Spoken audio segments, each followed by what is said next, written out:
지금 내가 디딤돌 대출을 받는 게 맞느냐, 신생아 특례 대출을 받는 게 맞느냐, 이걸 결정함에 있어서는 일단 1차적으로 안녕하세요, 세비트입니다. 오늘도 저희 소치님들께서 질문을 해주신 내용을 가지고 영상을 좀 찍어보도록 하겠습니다. 이번 질문은 대출에 대한 질문이에요. 무주택자인 분들은 디딤돌 대출이 가능하잖아요.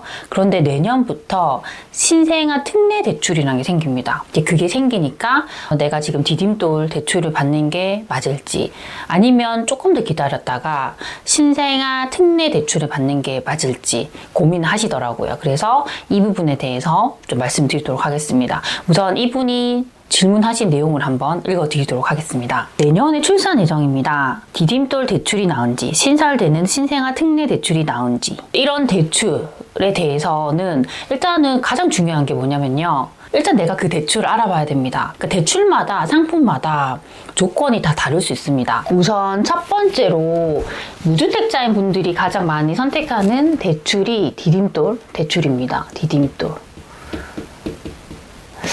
이 디딤돌 대출 저는 너무 좋다고 생각합니다.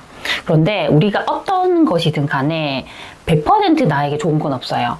좋은 걸 주되 나에게 어떤 제약을 주는 경우도 많습니다. 일단은 디딤돌 대출 같은 경우에 가장 좋은 점은 낮은 금리입니다. 지금 웬만한 주택담보대출 같은 경우에는 최근에도 금리가 오르면서 금리가 거의 7% 정도 됩니다. 그런데 디딤돌 대출 같은 것들은 금리가 낮아요. 지금 제가 찾아보니까 거의 대략 1.8에서 2.7% 정도 이자면 가능하더라고요. 너무 좋죠. 그런데 이 디딤돌 대출은 조금 단점이 있습니다.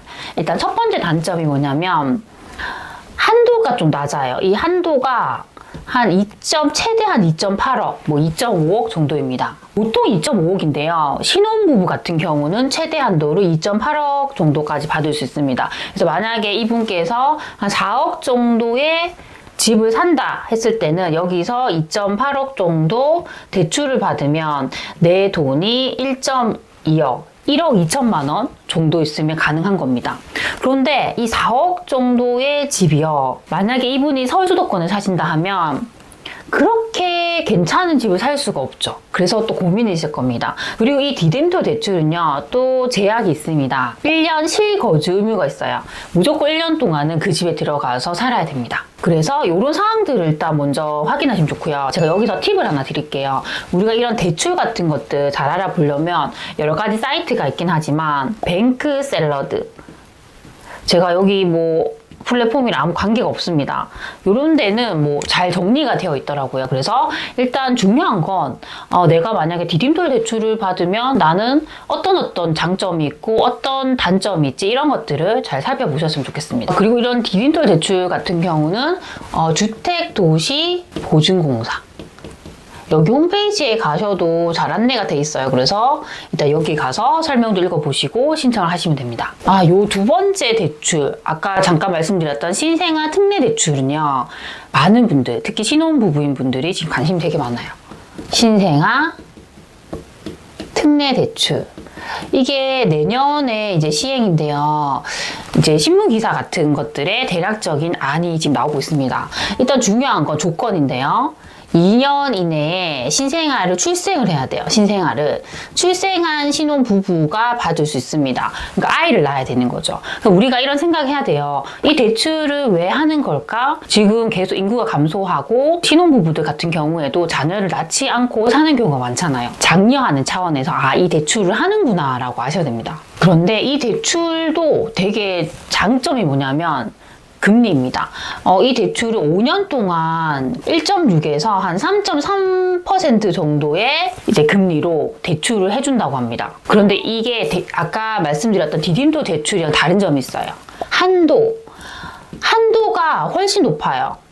요 대출 같은 경우는 최대 이제 9억 정도 되는 혜택에 대해서 가능하고요. 이 한도가 5억까지 됩니다. 5억. 그래서 아까 보면 디딤돌 대출 같은 경우에는요, 한도가 최대 받아도 2억 8천인데 5억이니까 너무 괜찮잖아요. 그쵸? 그래서 이분 같은 경우에 만약에 내가 한 7억 정도 되는 집을 사는데 여기서 이 대출, 신생아 특례 대출 5억을 받았다고 하면 이분은 2억 정도 있으면 이 집을 살 수가 있는 거죠. 지금보다 훨씬 낮은 금리로 가능하다고 하기 때문에 지금 많은 분들이 관심을 갖고 있습니다. 그런데 이 대출, 신생아 특례 대출 같은 경우에 뭐 구체적인 안이 내년에 나와봐야 알겠지만 정말 장점이 있어요. 어떤 장점이냐면 이 대출을 가지고 다른 대출, 내가 미리 받았던 대출을 갚을 수 있습니다.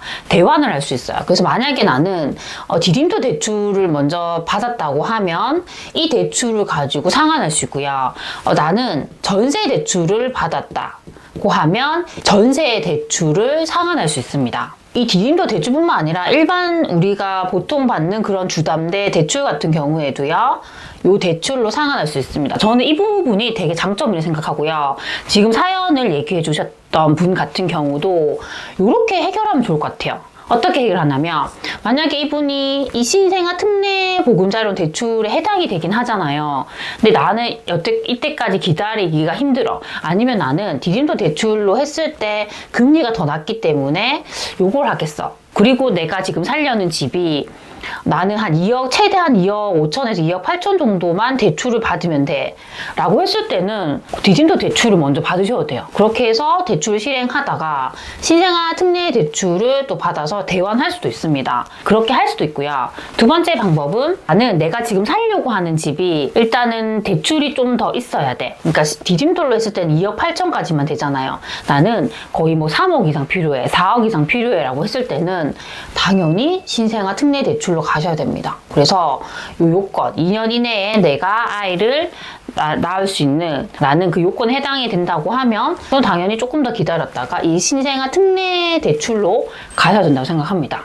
그래서 이제 정리를 해드리면 지금 내가 디딤도 대출을 받는 게 맞느냐, 신생아 특례 대출을 받는 게 맞느냐, 이걸 결정함에 있어서는 일단 1차적으로 이 대출들의 장점과 단점을 잘 살펴보셔야 됩니다. 그래서 나는 대출을 최대한 2억 8천 정도만 받아도 괜찮아 라고 했을 때는 그냥 디딤도 대출 받으시면 돼요. 근데 나는 대출을 최대 내가 5억까지는 받아야 돼 라고 했을 때는 기다리셔야 돼요. 그 신생아 특례 대출이 나올 때까지 기다려야 되고, 제가 이제 이렇게 시행되는 대출을 알아봤을 때 어떤 게 있었냐면 정부에서는 뭐 이 대출을 실행한다고 하지만 현장에서는 이것에 대한 구체적인 것들이, 지침 같은 것들이 전달이 잘 안 되더라고요. 그래서 만약에 시행이 내년 1월에 된다 하더라도 그게 구체적인 게 나올 때까지는 시간 조금 걸려요. 여유를 두고 조금 알아보시면서 뭐 이렇게 대출을 받으시면 좋을 것 같습니다. 내년 돼서 일단 대출 최대한 알아보시고 좋은 결정을 하셨으면 좋겠습니다. 그래서 오늘 제가 말씀드린 것들이 우리 소치님들에게 조금이라도 도움이 되셨으면 좋겠습니다. 그럼 우리 다음 시간에 만나요. 안녕.